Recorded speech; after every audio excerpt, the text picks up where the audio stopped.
नमस्कार दोस्तों, स्वागत है आपका हमारी चैनल में GSTI get set to invest. ठीक है दोस्तों, शुरू करते हैं इस वीडियो की। तो जैसे कि हम देख पा रहे हैं, निफ्टी के जो सारे इंडाइसेस हैं उसका हम लोग ने डेटा ओपन किया है NSE की ऑफिशियल वेबसाइट पे। तो हम देख सकते हैं सारे इंडाइसेस में से आज निफ्टी IT की सबसे ज्यादा पिटाई हुई है। ऑलमोस्ट 2.20% की हमको गिरावट देखने मिल रही है। ठीक है, तो हम लोग अगर देखते हैं जो IT के आज जो स्टॉक्स है उनका जो परफॉर्मेंस था, सारे के सारे जो स्टॉक्स है हमको गिरावट में ही नजर आ रहे हैं। किसी में 4%, 3%, 2%, 2.5% की हम लोग को गिरावट नजर आ रही है। तो इसका एक ही रीजन है, TCS का जो कल रिजल्ट लगा था, हम लोग ने इसके ऊपर एक वीडियो बनाया कल, आप आई बटन में उसका लिंक आपको मिल जाएगा। तो TCS का जो रिजल्ट कल लगा है, आज हमको उसका रिएक्शन बाजार में हमें देखने मिला है। ठीक है, तो ठीक है दोस्तों, समझते हैं आज का परफॉर्मेंस TCS का कैसा रहा है। तो आज हम देख सकते हैं ऑलमोस्ट आज गैप डाउन ओपनिंग ही हुई है। उसके बाद हम पूरे दिन का अगर हम चार्ट पैटर्न देखें, हमको आज वीकनेस ही देखने मिला। ठीक है, हम लोग को आज ऑलमोस्ट 1.53% की हम लोग को गिरावट नजर आई। ठीक है दोस्तों, सो हम इससे एक अनुमान लगा सकते हैं कि मार्केट को TCS के नंबर्स इतने खास पसंद नहीं आए हैं। ये तो नॉर्मल है, अगर इन जैसे कंपनी से एक्सपेक्टेशंस हमेशा हाई होते हैं, तो इन्होंने अगर मार्केट को आउट परफॉर्म भी किया तो भी मार्केट को इनके रिजल्ट्स किसी लोगों को अच्छे लगते हैं, किसी लोगों को नहीं अच्छे लगते। तो उस हिसाब से हमको मार्केट में रिएक्शन देखने मिल जाता है। ठीक है दोस्तों, सो आज के दिन में और एक दिग्गज IT स्टॉक का आज फाइनेंशियल रिजल्ट्स लगा था। ठीक है, जैसे ही आज मार्केट खत्म हुआ हमको उस कंपनी के रिजल्ट्स देखने मिले हैं। तो वो कंपनी है इन्फोसिस। ठीक है दोस्तों, तो इन्फोसिस का भी शेयर प्राइस आप देख सकते हो, आज ऑलमोस्ट 3.25% की हमको गिरावट देखने मिली है। सेम सिचुएशन थी, गैप डाउन ओपनिंग हुई और उसके बाद मार्केट मतलब पूरे के पूरे दिन हम लोग को स्टॉक में गिरावट ही, वीकनेस ही नजर आई। ठीक है दोस्तों, तो ये है आज NSE की अगर ऑफिशियल वेबसाइट पे हम देख सकते हैं, तो ऑलमोस्ट जैसे ही मार्केट आज खत्म हुआ, बंद हुआ, वैसे ही हम लोग को फाइनेंशियल रिजल्ट्स अपलोड होते हुए देखने मिलेंगे। ठीक है, तो यहाँ से ऑफिशियल NSE की जो ऑफिशियल वेबसाइट है उधर से आप ये डाउनलोड कर सकते हो। मैंने इसको पहले से ही डाउनलोड करके रखा है। ठीक है, तो ये है जो इन्फोसिस के जो फाइनेंशियल रिजल्ट्स है वो आपके सामने है। तो सबसे पहली चीज हम ये देखेंगे कि इन्फोसिस ने इस क्वार्टर में कोई अगर डिविडेंड अनाउंस किया है तो ठीक है दोस्तों, यहाँ पे हम देख सकते हैं 17.50 रुपीज का हम लोग को डिविडेंड अनाउंस होते देखने मिल रहा है पर शेयर। ठीक है, और जो सबसे इम्पोर्टेंट चीज है, इनकी जो AGM है, एनुअल जनरल मीटिंग, वो हमें 28 जून को देखने मिलेगी। ठीक है, इनकी मीटिंग 28 जून को शेड्यूल हुई है। तो इसके जो आउटकम्स रहते हैं उसी हिसाब से इन लोग के सारे डिसीजंस उसके ऊपर डिपेंड करते हैं। ठीक है, तो हम यहाँ पे देख सकते हैं कि जो डिविडेंड की जो रिकॉर्ड डेट इधर हमको दिख रही है वो है 2 जून। तो 2 जून तक की रिकॉर्ड डेट, मतलब 2 जून तक जिसके पास भी ये शेयर रहेगा उसको ये डिविडेंड मिलेगा। उसके बाद एक्स डेट होती है, नेक्स्ट डेट, तो उस हिसाब से डिविडेंड पे आउट होता है। ठीक है, तो हम देख सकते हैं कि dividend will be paid on 3 जुलाई। तो ऑलमोस्ट रिकॉर्ड डेट के 1 महीने बाद हम लोग को डिविडेंड पे आउट होते देखने मिलेगा। ठीक है, तो जिसको भी ये कंफ्यूजन रहेगा कि कब डिविडेंड पे आउट होगा, तो ये हमें कंपनी ने इधर ही बता दिया है कि 3 जुलाई को पे आउट होने वाला है। ठीक है, तो इसमें कोई कंफ्यूजन नहीं होना चाहिए। ठीक है, लेकिन डिविडेंड और ये सब चीजें हम लोग का मेन फोकस नहीं होता है। हम लोग के जो मेन फोकस होता है वो है रिजल्ट्स। तो ठीक है दोस्तों, समझ लेते हैं कि रिजल्ट्स कैसे आए। तो शुरुआत करते हैं इनकम से। ठीक है, तो इनकम हमें देखने मिल रही है ऑलमोस्ट ये क्वार्टर की जो इनकम है वो हमें 38,112 करोड़ दिखने मिल रही है। तो इसमें आपको कंफ्यूज नहीं होना है, ये 1000 में जो फिगर है, लेकिन ये जो फिगर्स है वो करोड़ में होते हैं।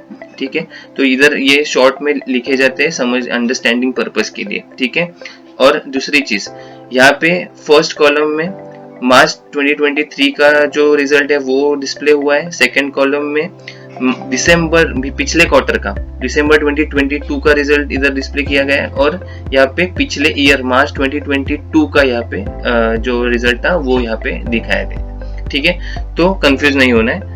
तो ठीक है, शुरुआत करते हैं इनकम से। तो जैसे कि मैंने बोला जो इनकम है इस क्वार्टर का वो है ऑलमोस्ट 38,112 करोड़। ठीक है, पिछले क्वार्टर में 39,887 करोड़ था। तो यहाँ पे हमें एक गिरावट नजर आ रही है इनकम में। ठीक है, अगर हम लोग पिछले साल के मार्च 2022 का अगर रिजल्ट देखें तो वो 32,913 करोड़ था।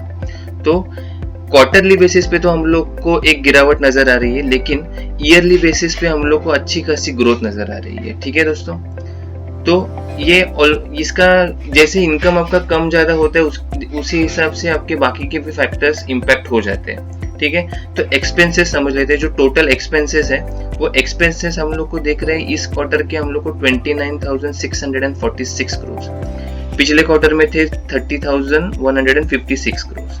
ठीक है, तो यहाँ पे हम लोग को एक्सपेंसेस में थोड़ी गिरावट नजर आ रही है। एक्सपेंसेस इस बार कम हुए हैं। अगर हम लोग पिछले मार्च 2022 का अगर हम लोग एक्सपेंसेस देखें तो 25 करोड़ के आसपास का 25,000 करोड़ के आसपास का हम लोग को एक्सपेंसेस नजर आ रहा है। तो ईयर ऑन ईयर बेसिस पे एक्सपेंसेस में ग्रोथ जरूर हुई है, लेकिन क्वार्टरली बेसिस पे एक्सपेंसेस में हम लोग को थोड़ी कम नजर आ रहे हैं एक्सपेंसेस। ठीक है, अभी जाते हैं प्रॉफिट के यहाँ पे, सबसे इंपॉर्टेंट टॉपिक। तो प्रॉफिट बिफोर टैक्स, तो हम लोग को इस क्वार्टर में जो प्रॉफिट नजर आ रहा है 8,466 करोड़, जो कि दिसंबर क्वार्टर में था 8,931 करोड़। तो जैसे कि मैंने आपको बताया, अगर इनकम आपका कम होने वाला है तो आपका प्रॉफिट भी ऑटोमेटिकली कम हो जाएगा। करेक्ट, तो हम लोग को दिख रहा है कि जो पिछले मार्च 2022 का जो प्रॉफिट था वो 7,500 करोड़ था। तो सेम जैसे हम लोग को क्वार्टरली बेसिस पे हम लोग को गिरावट नजर आ रही है, हम लोग को ईयर ऑन ईयर बेसिस पे हम लोग को अच्छी खासी ग्रोथ भी नजर आ रही है। ठीक है, अगर हम लोग टैक्स देखें तो ऑलमोस्ट 2,260 करोड़ का इन्होंने टैक्स भरा है इस क्वार्टर में, जो कि पिछले क्वार्टर में था 2,195 करोड़। तो टैक्स में इतना फर्क नहीं है, लेकिन जो डिफर्ड टैक्स में उसमें हम लोग को थोड़ी गिरावट नजर आ रही है। ठीक है, सो अगर हम लोग टैक्स डिडक्ट कर लेते हैं तो profit for the period tax deduction करने के बाद हम लोग को देखने मिल रहा है कि 6,134 करोड़ का हम लोग को प्रॉफिट देखने मिल रहा है, जो कि पिछले क्वार्टर में 6,586 करोड़ था। तो हम लोग को प्रॉफिट आफ्टर द टैक्स हम लोग को जो पैट जो देखने मिल रहा है उसमें हम लोग को गिरावट नजर आ रही है। ठीक है, लेकिन हम लोग को जो पिछले साल मार्च 2022 का जो प्रॉफिट था पैट था वो हम लोग को 5,695 करोड़ देखने मिल रहा है। तो ईयर ऑन ईयर बेसिस पे यहाँ पे भी हम लोग को अच्छी खासी ग्रोथ नजर आ रही है। तो इस तरीके से हम लोग को ये तो समझ में आ गया कि क्वार्टरली अगर रिजल्ट्स हम लोग देखें तो क्वार्टरली रिजल्ट्स में हम लोग को गिरावट नजर आ रही है, और ईयर ऑन ईयर बेसिस पे हम लोग को अच्छी खासी ग्रोथ नजर आ रही है, जो कि एक्सपेक्टेड था। ठीक है, तो ये सब में हम लोग को और एक चीज बहुत इंपॉर्टेंट है जो कि है सेगमेंट वाइज। ठीक है, ठीक है दोस्तों, सो हम लोग एक सेगमेंट वाइज भी रेवेन्यू समझ लेते हैं।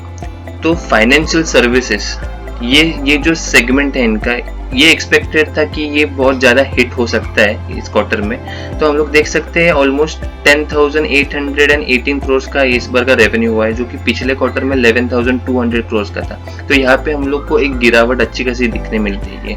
अगर हम लोग बाकी के अगर सेगमेंट्स देखें तो यहाँ पे हम लोग को ज़्यादा इधर जो रिटेल है उसमें हम लोग को थोड़ा ग्रोथ नज़र आ रहा है, जो कम्युनिकेशन है उसमें हम लोग को थोड़ा बहुत अच्छा मतलब गिरावट हम लोग को नज़र आ रही है, और बाकी के भी जो हम लोग के जो सेगमेंट्स है वो उसमें भी हम लोग को थोड़ा हम लोग को इसमें गिरावट ही नजर आ रहा है। तो लेकिन सबसे ज्यादा जो वर्स्ट हिट हुआ है वो है फाइनेंशियल सर्विसेज। इसका रीजन एक ही है कि जो यूएस और जो यूरोप रीजन है उनमें जो बैंकिंग के जो क्राइसिस हुए हैं उसके वजह से ही ये फाइनेंशियल सर्विसेज हिट हुए हैं। ठीक है दोस्तों, तो यही हम लोग को समझना है कि जो फाइनेंशियल रिजल्ट्स रहते हैं इसका इम्पैक्ट किस वजह से कौन से सेगमेंट पे होता है ये भी समझना बहुत जरूरी हो जाता है हम लोग के लिए। ठीक है दोस्तों,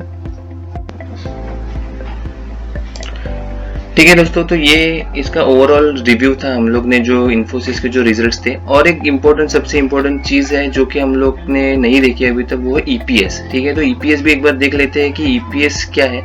तो अगर हम लोग ईपीएस इसका देखें तो इस बार का जो इस क्वार्टर का जो ईपीएस है हम लोग को दिखने मिल रहा है ऑलमोस्ट 14.79, और जो पिछले क्वार्टर का था 15.72। तो यहाँ पे भी हम लोग को ईपीएस में भी एक अच्छी खासी गिरावट हम लोग को देखने मिल रही है इस क्वार्टर में, ठीक है। तो ओवरऑल अगर मैं बताऊँ आपको तो रिजल्ट्स इतने अच्छे नहीं आए हैं इस क्वार्टर के। ईयर ऑन ईयर बेसिस पे अगर हम लोग देखें तो रिजल्ट्स अच्छे हैं, लेकिन क्वार्टरली बेसिस पे रिजल्ट्स इतने अच्छे नहीं आए हैं इन्फ्लुएंस के, ठीक है दोस्तों। लेकिन जो इंसान लॉन्ग टर्म की इन्वेस्टमेंट का सोच रहा है वो ऐसे रिजल्ट्स देख के नाराज नहीं होना चाहिए उनको, क्योंकि लॉन्ग टर्म में ऐसे जो स्टॉक्स रहते हैं, जो बहुत बड़े बड़े इन कंपनीज रहती है, उनको लॉन्ग टर्म में हमेशा इनको फायदा ही मिलता है, ठीक है दोस्तों। तो इसमें लॉन्ग टर्म का जो नजरिया लेके चलता है उसको हमेशा आगे जाके प्रॉफिट ही होने वाला है। तो ये छोटे मोटे जो अप्स एंड डाउन्स रहते हैं रिजल्ट्स में, फाइनेंशियल रिजल्ट्स के इसमें, और जो स्टॉक के फ्लक्चुएशंस रहते हैं, उससे हम लोग को ज्यादा परेशान होने की जरूरत नहीं है, ठीक है दोस्तों। तो आशा करता हूँ कि आपको ये जो हमारा वीडियो था वो अच्छा लगा होगा। Thank you for watching our video, please like and subscribe. Goodbye and take care.